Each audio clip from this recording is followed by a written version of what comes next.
Hello there friends, welcome back to another episode of Generation Tank. My name is Alan. In our last video, we took a look at the use of combined fleets of Venator Class Star Destroyers and Imperial Class Star Destroyers in the first few years of the Empire's reign. In my opinion, this was the peak of Imperial naval power, simply because of the versatility that this mixed or combined fleet brings. You have the strength and firepower of the Imperial Class Star Destroyer, which can go toe-to-toe at close range with almost any ship in the galaxy. And then you have the very potent Venator Class Star Destroyer with its secondary or perhaps even primary role as a starship carrier, making it the ultimate force multiplier. It basically allows your forces to bring a major airbase with hundreds of starfighters through even the most remote parts of the galaxy. When you're trying to pacify the wild regions of space like the Outer Rim territories and bring peace and stability to the galaxy, having a mobile airbase like this is almost crucial to your success. So if the Venator Class Star Destroyer is as powerful as we say it is, then why did the Empire never update the Venator Class Star Destroyer beyond its first two variations and continue using it throughout its reign? Well, let's take a look at the upgrades here. The Venator II Class Star Destroyer featured upgraded weapon systems, shields, and engines. And these are your usual modular upgrades that the manufacturer generally plans because these capital ships, they're designed to be used for hundreds, if not thousands of years. And so you have different phases of upgrades that are pre-planned more or less to make sure that these starships can continue to function and compete. If you take a look at the old Republic era, for instance, they used the Hammerhead cruiser as their main capital ship for almost 4,000 years. And of course, the early Hammerhead cruisers are going to be completely different from the latter ones because of all the upgrades. Now, one of the biggest criticisms of the Venator II Class Star Destroyer is that it gets rid of the large dorsal hanger that ran across the entire length of the Venator I. This gave the Venator I the ability to deploy and recover large numbers of starfighters quicker than almost any ship of its class. This is actually one of the major selling points of the Venator Class Star Destroyers and why it was so dominant during the Clone Wars. And so removing this feature should have raised a lot of eyebrows. And the reason they did this is because this dorsal hanger was a luxury. I mean, it made the construction of the Venator Class Star Destroyer overly complicated and expensive. I mean, there's basically a gap in the superstructure of the ship that is a huge liability to the overall integrity of the vessel. I'm sure they have a lot of very interesting internal structures that make sure that the ship just doesn't fall apart when it enters real space from hyperspace. These doors are also massive, easily hundreds of meters long, and they're also armored, so they probably require very powerful and more importantly reliable engines to operate them and move them. I mean, these things are going to be super heavy. And when the doors are open, you also have to generate a gigantic magnetic field for the hangar doors, which is very energy intensive when it's this size. The power drain of this magnetic door probably hampers the Venator's combat ability. You're either taking power from the shields, the engines, or the weapon systems. You know, as useful as this door was during the deployment and recovery phase of combat, in the middle of combat, this thing probably gave the chief engineer constant anxiety and fear. And so the Venator II solution of just putting armored plating over that part of the ship makes sense from a cost perspective, which the Empire was generally always focused on, and definitely far more than the Galactic Republic ever did because it was in the middle of an existential crisis in the Clone Wars. And so yeah, this kind of modification, this kind of upgrade is almost like a peacetime upgrade or a degrade. It's like an interwar kind of design where you're just trying to save money on your military budget because you're really not using your military that much. Although I have to say the Venator II was actually introduced when the Clone Wars was still going on. And this might be because towards the end of the war, the Republic was also having serious financial issues, so this could have been a stopgap measure to save a few billion credits here or there. Also, it should be stated that having a massive hangar door like this is far more useful when you're facing an enemy like the Separatist Alliance, who also have their own rapid deployment system for their droid fighters. But now, since the Empire's main job is securing, and let's be honest, oppressing its own populace, now when you're a Venator Class Star Destroyer hanging in orbit in a slightly threatening way over an Imperial settlement, that tiny ventral hangar that now is the Venator II's main hangar becomes the quickest path for a TIE bomber to go to the surface and do bombing runs. But here's the thing, when you seal the top door of the Venator Class Star Destroyer, you really get rid of its most unique and powerful characteristic, and you basically are compromising, and that really hurts the longevity of this platform. The Venator 1 class Star Destroyer worked quite well in the earlier years of the Clone Wars when the battle lines were still moving all over the place, and there were a lot of engagements that required both offensive and defensive strategies. The Venator 2, with its sealed hull, in a lot of ways was a step towards the Imperial class Star Destroyer in its purpose and design. It was more heavily armored and armed, it depended less on its complement of fighters, and that was kind of perfect for the latter parts of the Clone Wars known as the Outer Rim sieges, which mainly featured the Venator 2s in blockades or orbital support positions where they managed the fighting below. This is exactly what the ISD would be created for. And so once the Imperial class Star Destroyers started deploying next to the Venator 2, it became quickly apparent that the Imperial class Star Destroyer, with its legion of stormtroopers on board, was far more capable at launching a full ground invasion. But here's the thing, after the Venator class Star Destroyer was retired, we never see the Empire deploy another carrier that could fill this role. Why is that? I mean, why would the most powerful military force in galactic history choose to not have this very important ship in their fleet composition, especially when you consider how much territory the Empire has to cover? And as impressive as the ISD was, it was a huge concentration of resources in one vessel with very limited range. In our last video, we talked about how the ISD's turbolasers could only be effective at ranges of around 1,200 kilometers, which is great for orbital bombardment, but pretty much useless for most naval engagements where enemies can spot each other from millions of miles away. Although the ISD was terrific for these ground offensives,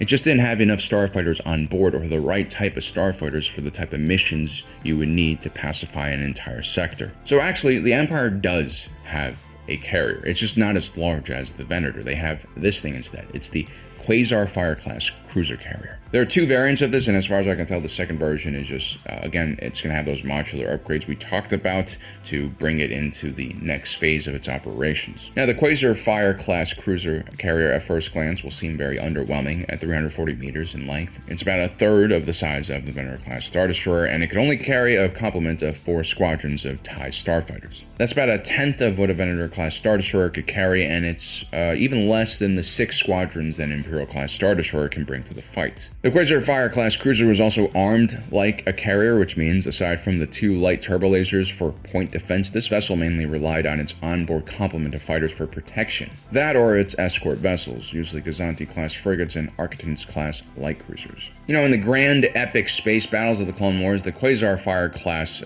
carrier cruiser would have just been a drop in the ocean. Hardly consequential and extremely vulnerable to relentless waves of droid fighters. Simply put, during the Clone Wars, you were either big or you were fast. Slow and small just didn't make the cut. But in the Imperial era, when pacification and patrolling deep space was the main duty of the Imperial Navy, the Quasar Fire class cruiser made a lot of sense, especially because it was quite cheap to operate and build. Now, a lot of people will point to the fact that the Quasar Fire class cruiser is very fragile and lightly armored. It's actually said in legends that microfractures were found in the superstructure after the ship reverted from hyperspace to real space, and this was a pretty well-known problem, especially on the earlier models. But again, this is a very efficient, low-cost design. I mean, it's basically a hangar that just happens to have engines and shields on it. The extremely thin main body is really designed to just save resources when you're producing it. Also, I love how the ship features 4 individual hangars with their own doors, one for each squadron on board. This way, if there is a breach in one of the hangars, or let's say an enemy ship manages to somehow sneak on board, you can contain the damage to just one hangar and still have the other 3 operational. This is really well thought out. Also, I really like how the entire frame of the ship covers the top of the hangars, providing starfighters a bit of protection when they're leaving the hangar. Seasoned starfighter pilots would generally set up, kill zones right outside of hangar doors just like this. The only way to really do this on a Quasar Fire class cruiser is approach the ship from below, where it's covered by that outcropping with the point defense light turbolasers. Again, this is a really thoughtful design, and when you take into account what the Empire's needs are, this ship is probably going to be better than the Venator Class Star Destroyer in a few very important ways. So the backbone of the Imperial fleet is the Imperial Class Star Destroyer. The ship is not built for traditional combat, as the Empire has no near-peer threats for most of its history. Instead, this vessel is essentially a glorified mobile operations base. With its legion, or 10,000 stormtroopers on board, dozens of walkers, tanks, even prefabricated bases that could be placed on the surface of a planet within minutes, were all designed for oppression and holding territory. The turbo laser batteries, which are ineffective for long-range combat, are great for fire support or just inducing fear in the local population, a la Tarkin Doctrine. Remember, the Empire had a military-first economy, perhaps one of the dumbest economic systems ever devised by man. And that's because economic generation depends on the seizure of more resources in territory and planets, something that is both unpredictable and oftentimes creates more enemies for you to fight. It is completely an unsustainable system. We're not talking about military Keynesianism where government spending in the military can actually support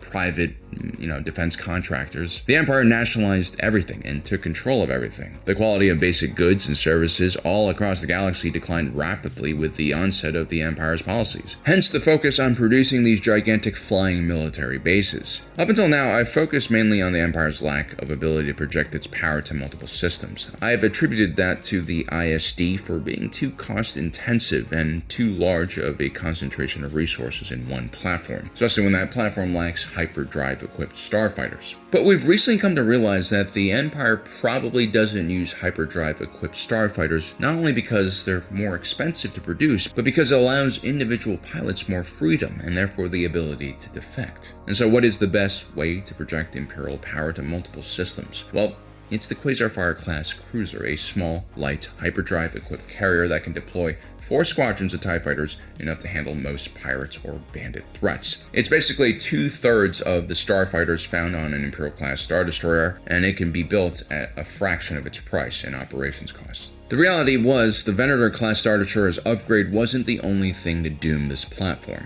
Simply put, the Venator Class Star Destroyer was just too expensive to operate. Even though costs decreased as the platform matured because its supply chains and vendors became more efficient, but there was still one glaring issue with the platform, and that was all of the starfighters on board. A Venator Class Star Destroyer could carry 192 Alpha 3 Nimbus Class V-Wings, along with 192 ETA 2 act as light interceptors, along with 36 aggressive reconnaissance starfighters. That's 420 starfighters. That's 35 squadrons, and it's kind of ridiculous. I mean, you could carry out 35 different strike missions to 35 different sectors all at one time. Such is the power of this vessel, and that was important when the Republic was being overwhelmed in the initial years of the Clone Wars. But for the interwar periods, when there was peace, this is just complete overkill. Having this many fighters on board is just a headache for logistics and maintenance as well. Also, the quantity of starfighters is kind of ridiculous. It's a lot more expensive to keep a fighter in the air than a turbo laser turret. So why didn't the Empire just fill the Venator Class Star Destroyer with its TIE fighters, which were extremely cheap, about 1/3 the cost of your standard Republic fighter? Well, the main reason why they didn't do this is because these ships have no hyperdrives. What are you going to do with a Venator Class Star Destroyer with 420 starfighters that can only fly at best a few thousand miles away from your vessel before running out of fuel? Sure, you can control your local space, but all the rebels really need to do is just give you a wide berth. The Quasar class cruiser represents an actual serious attempt to spread out Imperial forces so that they could cover more area. It's not really a replacement for the Venator per se, but it marks a complete shift in naval tactics to suit the Empire's needs. On top of that, when ground bases were established, the Imperial Army would usually operate their own squadrons of TIE fighters, further increasing the envelope of starfighter coverage in Imperial space. The Imperial Army aviation is not something that is widely discussed, but this is also a very robust deterrent the Empire had. The Army even had their own experimental fighters like the TIE Striker, which actually could fly